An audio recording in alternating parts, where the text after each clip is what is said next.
στάσεις και τι, μάζεψαν από όλα τα Ελληνόπουλα το ποσό που ήθελαν, κάπου 60 εκατομμύρια, και τα έδωσαν αυτά στον γλύπτη Κωνσταντίνο Παλαιολόγο, συμβολικό και το όνομα και το επώνυμο, και έφτιαξε τον Ανδριάντα του Μεγάλου Αλεξάνδρου, όπου παριστάνεται εκεί ο μεγάλος πρόγονός μας, Έφυπος, πάνω στο Βουκεφάλα.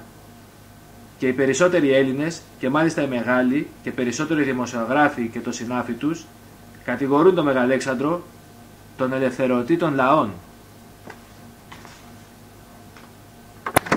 Εδώ ας ανοίξω πάλι μια παρένθεση, και όχι μόνο τον Μεγαλέξανδρο και τον Μέγα Κωνσταντίνο, θα μιλήσουμε παρακάτω, και την Αγία Μαρία την Μαγδαληνή και διάφορους άλλους, και πολλούς άλλους.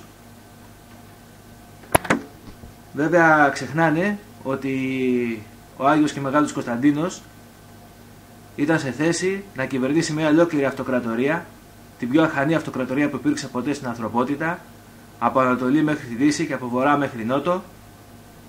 Όσοι θέλουμε μπορούμε να δούμε τα σύνορα της αυτοκρατορίας του Μεγάλου Αλεξάνδρου και του Μεγάλου Αλεξάνδρου, αλλά του Μεγάλου Κωνσταντίνου ενώ εδώ πέρα,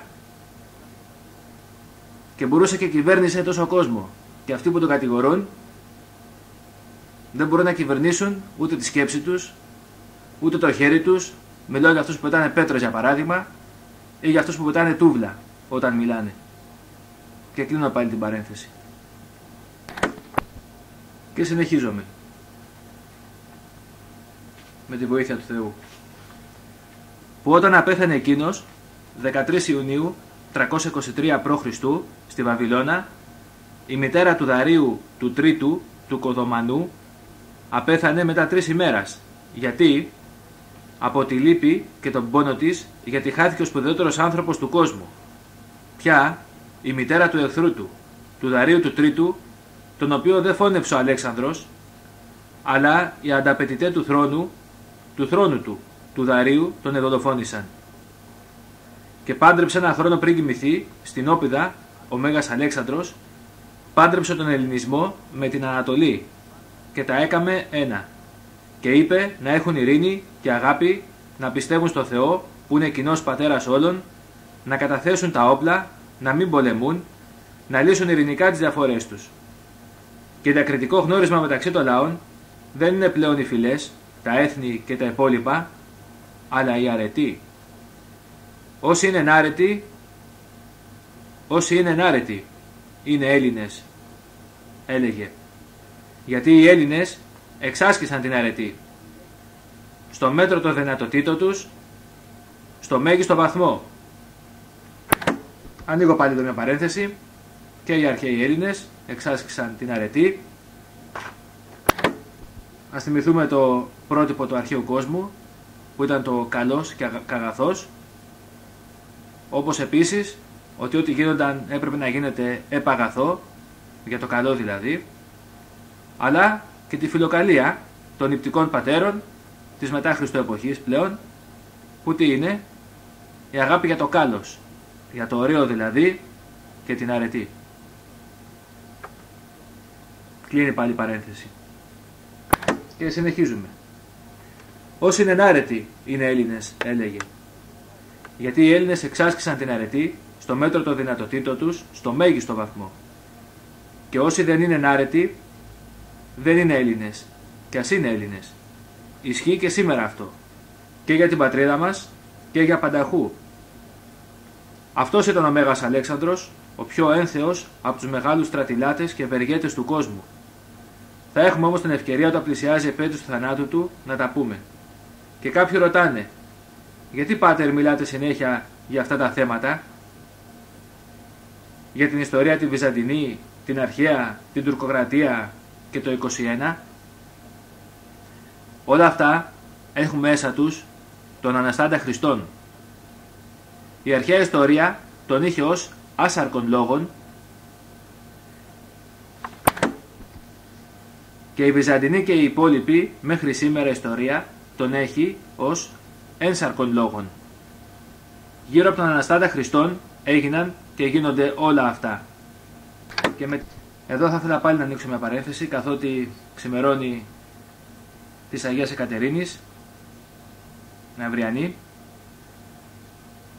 όπως είπε, όταν μαζεύτηκαν στο στάδιο, αυτό το στάδιο που αθλούνται οι αθλητές, και είχε φέρει εκεί ο Διοκλητιανός, αν θυμάμαι καλά, που βασίλευε τότε και κυνηγούσε τους χριστιανούς, κόσμο πολύ, πάρα πολύ, και τους 50 ρήτορες, τους πιο μεγάλους ρήτορες της τότε εποχής, και τους είπαν τα δικά τους και τους απάντησε και η μεγάλη και πάνω Σοφία Κατερίνη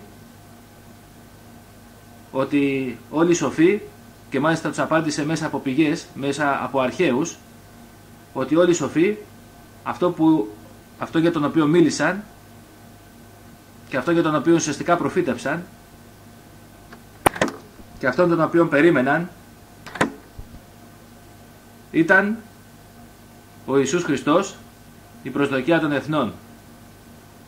Και τότε όχι μόνο πίστεψαν οι πρώην ειδωλολάτρες, 50 σοφοί, αλλά μαρτύρησαν κιόλας.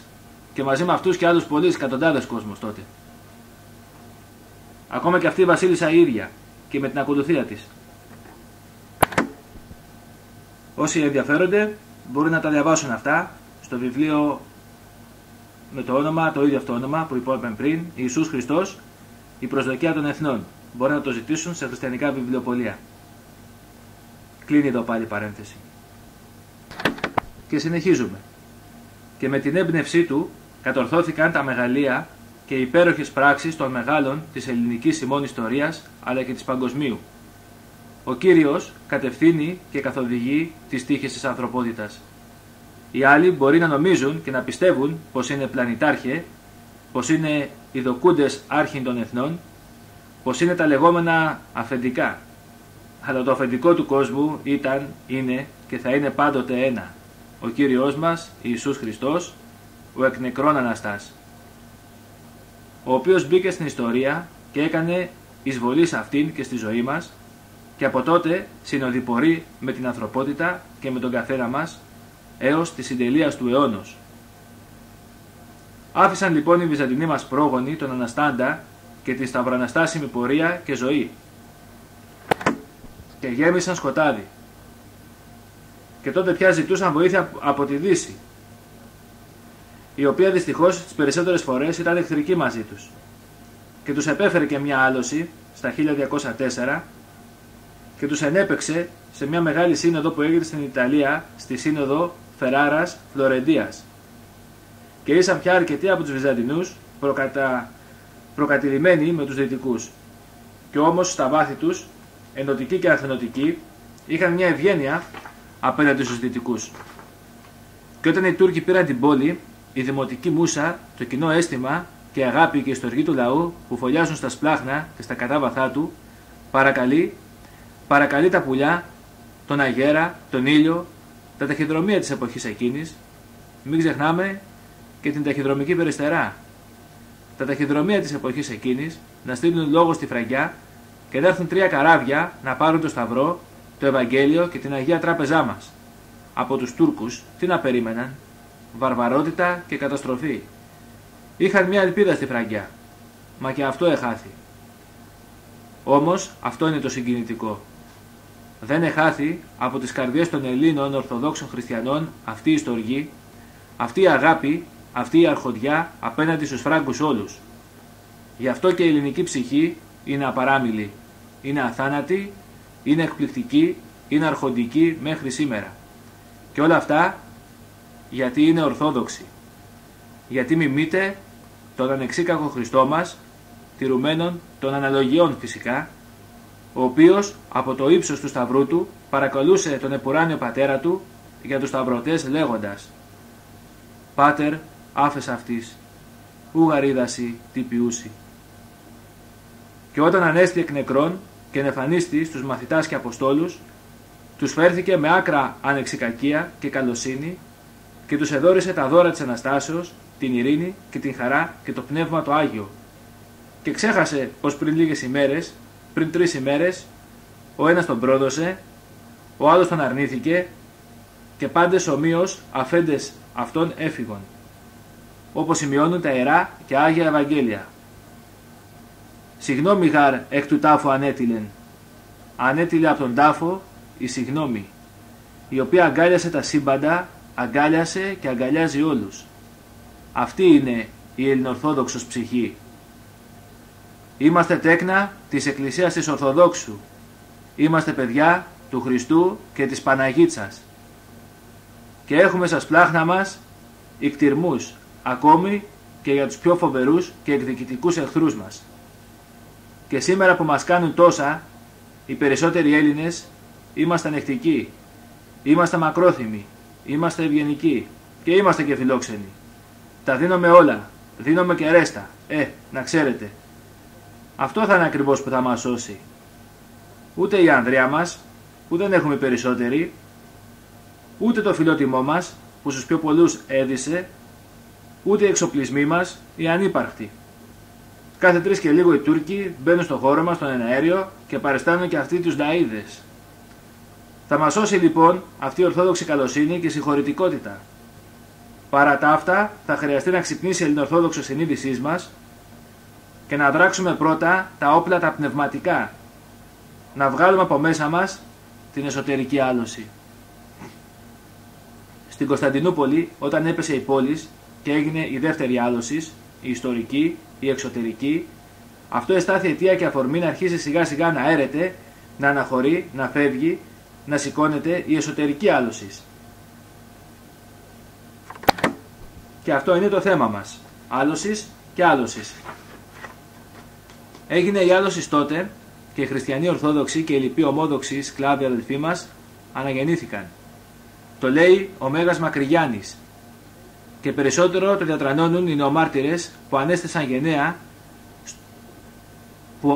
που αντέστησαν γενναία στον φοβερό εξισλαμισμό και γενιτσαρισμό των αθέων και βαρβάρων.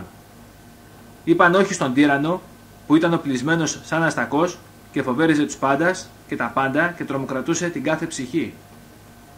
Είπαν το στεντόριο, το γενναίο και το μεγάλο όχι. Δεν αρνούμε τον Χριστό μου. Και κατ' επέκταση δεν αρνούμε και την πατρίδα μου. Οι περισσότεροι νεομάρτυρες ήσαν Έλληνες Ορθόδοξοι. Ας ανοίξουμε πάλι εδώ μια παρένθεση. Ας μην ξεχνάμε και εδώ στο ευλογημένο τούτο νησί που κατοικούμε και ζούμε και εργαζόμαστε και ονειρευόμαστε και φανταζόμαστε και αγαπάμε και τα λοιπά. Και τους Αγίους Νεομάρτυρες, τον Άγιο Ραφαήλ, τον Άγιο Νικόλαο και την Αγία Ειρήνη και τους είναι αυτό μαρτυρήσαντες. Και αυτοί ήταν από νεομάρτυρες. Κλείνει πάλι η παρένθεση. Και όσοι για λίγο έχασαν την Ορθοδοξία, έχασαν και τον ελληνισμό τους. Και αρκετοί εξομότε, αρκετοί από αυτούς. Τι συνέβη όμως, επειδή είχαν αγαθή ψυχή και παρεσύρθησαν στο μουσουλμανισμό. Ας θυμηθούμε εδώ πάλι, ανοίγω παρένθεση, και τον Άγιο Θεόδωρο το Βυζάντιο, που είναι και προστάτης και πολίουχος της Μυτιλήνης, κλείνει πάλι παρένθεση. Γρήγορα η ψυχή τους ξύπνησε. Αρνήθηκε τη μέσα άλωση και ομολόγησε Χριστόν εσταυρωμένων και αναστημένων και παρουσιαζόντουσαν μπροστά σε εκείνους που είχαν αρνηθεί την πίστη τους και είχαν ομολογήσει τον μουσουλμανισμό, παρουσιάστηκαν μπροστά σε αυτούς τους άρχοντες των μουσουλμάνων και αρνήθηκαν την πίστη στον Αλλάχ και στον Μωάμεθ. Πάτησαν το σαρίκι και τα σύμβολα του μουσουλμανισμού και ανεκήρυξαν και ομολόγησαν τον Αναστάντα Χριστό μας. Τώρα μου έρχεται έτσι συνειρμικά, ανοίγω πάλι μια παρένθεση εδώ. Μήπως θα πρέπει να κάνουμε και εμείς σήμερα το ίδιο με την τουρκομόδα που μας έχει επιβληθεί, με αυτά τα ωραία τα συνολάκια, τα τουρκοσυνολάκια που μας προτείνουν, να τα πετάξουμε. Το λέει εδώ και το τροπάριο, όσοι Χριστόν ευαπτίστητε, Χριστόν ενεδίσαστε. Κλείνει πάλι παρένθεση. Και έφυγε το σκοτάδι από μέσα τους. Και ήρθε το θαυμαστόν φως του Κυρίου στην ψυχή και στο πρόσωπό τους και τους κατέλαμψε. Και ακολούθησαν τα μαρτύρια, μικρά ή μεγάλα. Εκείνοι όμως έμειναν πιστοί μέχρι το τέλος και παρέδωκαν μαρτυρικά την ψυχή τους στο μεγαλομάρτυρα του Γολγοθά και έπεσαν υπερπίστεως και πατρίδος. Βλέπουμε λοιπόν τι κάνει η εξωτερική άλωση. φέρει την άρση της εσωτερικής